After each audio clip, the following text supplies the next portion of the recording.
Et salut tout le monde. Bon, on va encore aujourd'hui parler de la Switch 2. Dans un an, peut-être. Probablement.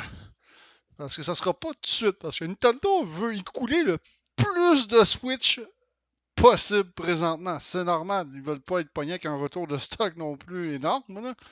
Fait que sur jeuxvideo.com, ils disent la Switch 2 dans un an, les indices fusent dernièrement. Encore là, c'est à prendre avec des pincettes parce que c'est pour ça que je fais pas tant de vidéos que ça ces derniers temps sur ma chaîne côté actualité jeux vidéo. Parce que c'est tout le temps les mêmes nouvelles qui reviennent, puis on n'a pas vraiment de nouveau dans ces nouvelles-là. Il n'y a pas de nouveauté réellement, il n'y a pas de confirmation de quoi que ce soit. C'est toujours des rumeurs, des leaks, et il n'y a encore rien de confirmé. Fait que la Nintendo Switch, dans un an, des indices fusent dernièrement une date de sortie et des détails supplémentaires. Bon, ok, Nintendo est très tranquille ces derniers temps. Moi, je m'attends et je prédis, j'ai même pas vu l'article encore, qu'on devrait avoir une présentation de la nouvelle console de Nintendo d'ici le mois de juin, sûrement peut-être pour le Summer Game Fest de cette année. En tout cas, je le souhaite. On a beau dire, la Nintendo Switch est devenue l'une des consoles les plus populaires du constructeur japonais. Cependant, elle est remplaçable comme toutes les autres. Du haut de ses 7 ans, la Nintendo Switch est encore plus en forme que lors de son lancement et ça met un peu Nintendo dans la baraque. C'est ça le problème aussi, c'est que la Switch présentement, Nintendo avait prédit pour cette année une baisse de popularité et ça ne s'est pas produit. La Nintendo Switch actuelle, elle est toujours aussi populaire. Hein? Puis même plus populaire que lors de son lancement. Il faut le faire.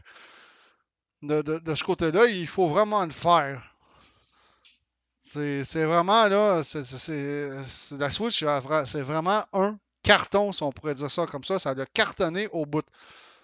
Mais peut-être plus pour longtemps. Son héritière pourrait être présentée dans les prochains mois et lancée quelque temps plus tard. Selon un récent rapport, une date se profilerait même. Bon, un récent rapport. Il n'y a rien de confirmé là-dedans, il n'y a rien de sérieux. Bon, ok. Oui, la Nintendo Switch fête ses 7 ans, c'est sûr qu'elle s'approche de sa retraite. Tu sais? C'est sûr qu'elle approche de sa retraite, mais tous les yeux sont rivés vers la remplaçante de la Nintendo Switch actuelle. Fait que, néanmoins, Nintendo se montre toujours frileux à l'idée d'ouvrir la voie à une nouvelle ère de console. Déjà parce que cela reviendrait à cracher sur la santé de fer de la Switch. Oui, c'est vrai, la Switch elle a une santé de fer présentement. Puis, selon moi, Nintendo aurait peut-être même pas non plus tant que ça le besoin de sortir une Switch. Tant que la nouvelle Switch, tant que la Switch actuelle cartonne, les jeux se vendent extrêmement bien. On a une librairie de jeux third party incroyable sur la Nintendo Switch présentement. Tu sais, moi, c'est comme ça que je vois un peu les choses. Nintendo, de toute façon, ils font leurs affaires dans leur coin. La compétition entre Xbox et PlayStation, eux autres, ils s'en moquent totalement de ce côté-là. Et d'autre part, parce que la firme a sûrement peur de retirer le mauvais coup de la Wii U. Ouais, bon, ok, la Wii U, côté point de vue marketing, ça a été un flop. Pas au début, par contre. Au début, c'était pas si pire le lancement de la Wii U. C'était quand même assez génial. Moi, j'avais hâte de l'avoir, la Wii U. Le problème de la Wii U, comme je l'ai toujours dit dans les vidéos précédentes, c'est qu'il faisait des portages de jeux de Xbox sur la Wii U, ce qui était tout à fait normal. Il y avait des portages de jeux qui étaient sortis sur PS3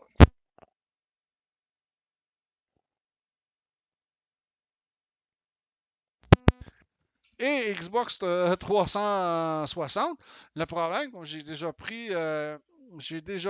l'exemple des fameux de la série Batman Arkham City, Arkham Asylum. Le problème, c'est que sur Xbox 360, à l'époque que la Wii U est sortie, on pouvait avoir ces jeux-là chez GameStop pour une quinzaine ou une vingtaine de dollars usagés. Tandis que sur la Wii U, on payait le même jeu, flambant neuf, 60 dollars pour un jeu qui avait déjà quelques années déjà d'existence et qui valait pas très cher sur le marché de l'usager. Fait que ça a un peu tué la Wii U de ce côté-là. Deuxièmement, le développement des jeux sur la Wii U était quand même assez compliqué à cause du fameux gros gamepad avec la méga avec le méga écran sur le gamepad. C'était plus compliqué à développer des jeux sur la Wii U, puis ça a découragé beaucoup de développeurs de ce côté-là de développer sur la Wii U. Pourtant, la Wii U, elle avait quand même un certain potentiel. Là. Le troisième point pour la Wii U, pourquoi elle a échoué, c'est qu'elle est sortie en même temps que la Xbox One quasiment et la PS4. Puis là, c'était un bond de géant en avant pour les consoles de salon. Les graphiques là, de la Xbox One et de la PS4 à l'époque, c'était du graphique boosté. Là. C'était même bien plus beau qu'une PS3, on s'entend, bien plus beau qu'une Xbox 360. Et la Wii U, elle, mais elle était beaucoup moins puissante de ce côté-là. Fait qu'on se ramassait encore avec des graphiques légèrement meilleurs que la Nintendo Wii de l'époque. Oui, oui, il y avait une différence graphique entre les deux, entre la Nintendo Wii et la Wii U, mais c'était pas une si grosse différence. C'était pas poussé à un tel point. Fait que la Wii U n'a pas eu le succès escompté. C'est de valeur. Euh, Ils l'ont laissé mourir à petit feu, malheureusement. Pauvre Wii U. J'ai toujours de la sympathie pour cette console-là, même encore aujourd'hui. J'ai toujours ma Wii U, soit dit en passant, et je joue toujours avec ma Wii U, même présentement. Je joue. C'est une console que j'ai vraiment adorée, malgré le flop qu'elle a eu. Bon. La Nintendo Switch, peut-être, bientôt de l'histoire ancienne. On aurait désormais un indice de la date de la sortie de la prochaine machine. Les joueurs savent bien qu'il y a eu des changements dans le paysage événementiel vidéoludique. La période du mois de juin reste importante pour les constructeurs, éditeurs et développeurs. Exactement, c'est le Summer Game Fest au mois de juin. C'est l'événement genre qui remplace la E3 présentement parce qu'on sait malheureusement la E3 c'est mort et enterré pour le moment. Et je pense que ça va rester mort et enterré à tout jamais. Ouais. En l'occurrence, pour Nintendo, le mois de juin prochain risque d'être un virage important à négocier. Pour cause, l'une des dernières rumeurs autour de la console qui remplacera petit à petit la Nintendo Switch veut qu'elle soit présentée en bonne et due forme en juin prochain. C'est très logique, c'est le festival c'est à partir du mois de juin qu'il y a plein de festivals du jeu vidéo. Fait que faut Nintendo prenne ces festivals-là et présente son nouveau produit. Ça va être le meilleur moyen, ça va être la meilleure façon parce qu'il va. Nintendo va pouvoir bénéficier d'une tribune immense de ce côté-là. De ce fait, il ne reste plus que quelques mois à attendre avant d'avoir le fin mot de cette histoire. Ouais, le mois de juin, c'est quand même pas si loin que ça. Néanmoins, la patience sera encore de rigueur avant qu'elle ne débarque sur les étals, même si on l'aurait déjà décelé des détails supplémentaires à ce sujet. Ça, j'ai hâte de voir les détails à ce sujet. Bon, dernier paragraphe. Bon, ça a l'air que selon un rapport récent de Nikkei, euh, spécialisé dans l'étude économique et financière du Japon, la nouvelle console pourrait être lancée au mois de mars 2025. Oui, ils peuvent faire ça. Selon moi, ils se tirent un peu dans le pied parce que le mois de mars 2025, c'est la fin du premier trimestre. Ça fait à peine 3 mois que les fêtes sont finies et c'est pas nécessairement la période où est-ce que les gens ont le plus d'argent à dépenser de ce côté-là. Ah, il y en a beaucoup qui vont encore rembourser tout ce qu'ils ont acheté pour la période des fêtes aussi. Que, moi, personnellement, la meilleure solution pour lancer cette console-là, ça serait à l'automne 2025. Avant le temps des fêtes de 2025. Juste avant le temps des fêtes de 2025. Là, ils vont cartonner. Ça va se vendre comme des petits pains chauds. Soit d'ici un an. Outre la question de la date de sortie, les médias Nikkei nous offrent également quelques précisions, notamment le fait que la console devrait être, comme la Switch, être portable, dockable et dotée d'un écran plus grand que celui du modèle standard de la Switch. Bon, ouais. Moi, je trouve que l'écran de la Switch OLED, c'est déjà pas mal assez gros, personnellement. Même la Switch même la Switch standard, je trouve qu'elle bénéficie d'un écran quand même pas pire. Déjà en partant. Afin d'éviter un problème de stock, Nintendo aurait tenté d'anticiper au mieux le développement de stock et accompagnerait sa machine de logiciels issus de ses franchises les plus populaires. Bon, autrement dit, on en a parlé dans une vidéo précédente, j'en ai parlé, c'est que Nintendo va, au lancement de la nouvelle console, ils veulent avoir une bonne librairie de jeux au lancement de la console. Fait qu'ils veulent que ça soit attirant Day One pour les consommateurs. Hey, exemple, un Zelda, un Super Mario, peut-être qui pourrait être lancé Day One lors de la sortie de la nouvelle console. Un nouveau Donkey Kong et un nouveau Mario Kart, ainsi de suite. Parce qu'avec la Wii U, c'est pas ça qui s'est passé. La Wii U, on a eu le droit à Super Mario Wii U à l'époque comme titre de lancement, Zombie U. Ouais, c'était pas mal ça. Il y avait aussi le fameux Batman, Arkham Asylum et Arkham City, je pense aussi. Mais la librairie de jeux de la Wii U était vraiment très mince au lancement de la console. Fait que Nintendo veut pas répéter cette l'erreur de la Wii U. Ils veulent une bonne librairie pour la journée du lancement de la console. Bien entendu, dans l'entente, l'une des confirmations de ce genre de rapport reste à prendre avec des pincettes, mais après 7 ans, on peut effectivement s'attendre à ce que les choses bougent du côté de chez Nintendo.